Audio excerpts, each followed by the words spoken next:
مرحبا بكم أحبائي ريحة كوجينتنا. اليوم باش نعمل لكم جنواز. المكونات الكل موجودة في الدار وما فماش ما أسهل منها.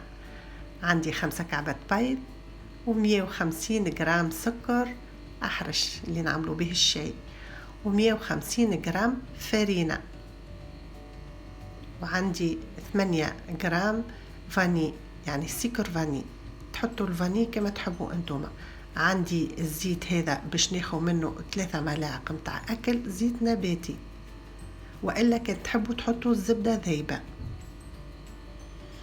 القطر متاع الفورمه متاعي 20 سنتيمتر. انا هذه سيركل راهي ماهيش فورمه، السيركل حطيتها في فورمه اخرى وعملتها بالورق، حتى القاع متاعها عملته بالورق متاع الفور. باش يكون الجنواز متاعنا ناجح يلزم يكون البيض بحرارة المطبخ، ما ناخذوش بيض بارد. نكسر البيض الكل كامل هكاك، نحط عليه السكر فاني ونخفقه شوية، ومن بعد نضيف عليه السكر.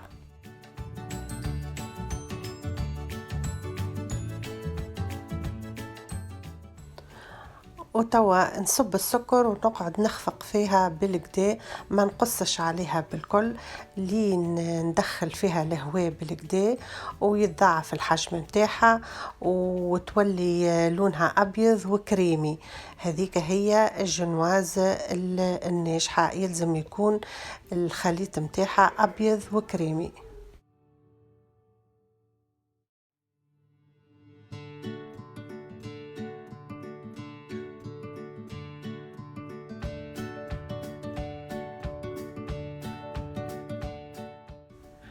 نشوفوا كيفاش الخليط ضعف وكيفاش القوام متاعه ولا يعني كثيف. الحاصل الطريقة هذه راهي هي المهمة اللي مش تخلي لكم الجنواز متاعكم يجي ناجح. يعني هذه يلزم، ما فماش ما تقولش مثلا يركض ويزي هكايا، لا، يلزم يتضاعف كما تراو في الفيديو بالضبط. حطيت 3 ملاعق متاع اكل زيت نباتي، وكي تحبوا تبدلوه بالزبده الذايبه، راهو الزبده تكون يعني الزبده متاع بقر باش تعطي النكهه والبنه، كان تحبوا تزيدوا تبننوها الشنواز. بالنسبه للفرينه عندي 150، حطيت توا 50 جرام، وتوا باش نكمل الاخرى 100 جرام.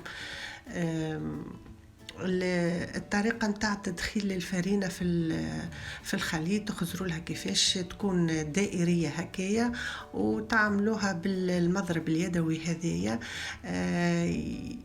باهيه، يعني يخلط لكم بالكدا وما يخليش الخليط نتاعكم يطيح. وانا خليت راهو الفيديو يمشي عادي، ما سرعتش فيه باش تشوفوا الطريقة الكل من البداية للنهاية، كيفاش تحطوا الفرينة نتاعكم وكيفاش تقعدوا تدوروا وتشوفوا كيفاش الخليط ما يهبطش بالكل، على خاطر لو كان باش يهبط الخليط راهو ما تجيكمش ناجحة الخبزة. والا لو كان واحد عمل الطريقه وما نجحتلوش وهبطت له الهواء الكل هبط له وما جاتش باهيه، يسعف روحه بالخميره راهو. اما انا ما شاء الله كما تراو تبعوا الخطوات هذه. المهم اركضوا البيض متاعكم بالكدا دخلوا فيه الهواء لين يتكاثف، ومن بعد باش تحطوا له الفرينه.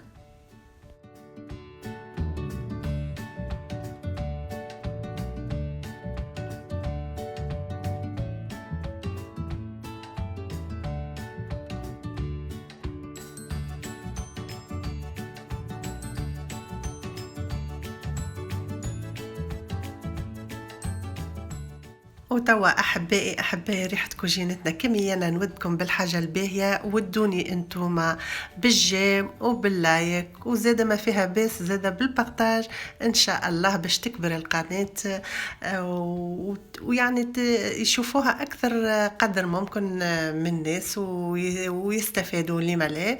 وشكرا وبارك الله فيكم.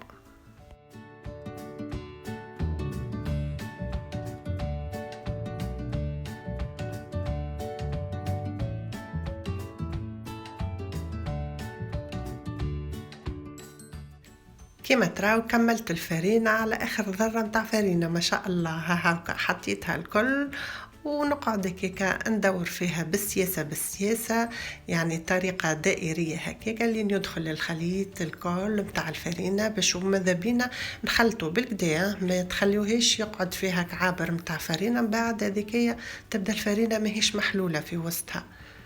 نحاولوا باش نحلوا الخليط متاعنا بالكدا كيما تراو.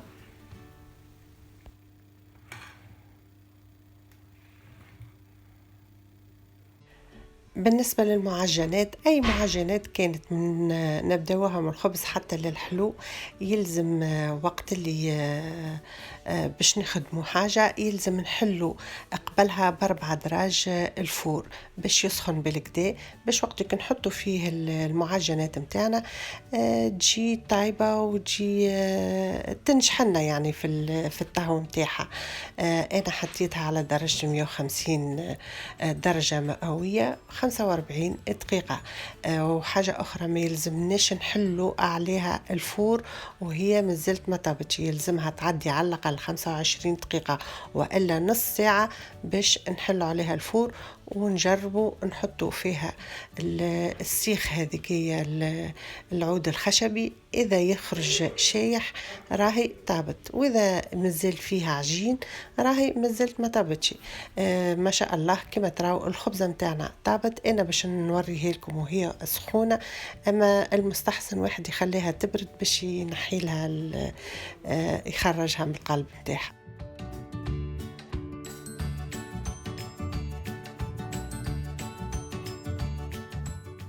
وراهو اللي ما عندوش ورق الطبخ زيدا راهو ينجم يعملها بالزيت والفرينة الفورمة متاعو، والا زيت وزبدة وعادي راهو بكل الطرق تجي.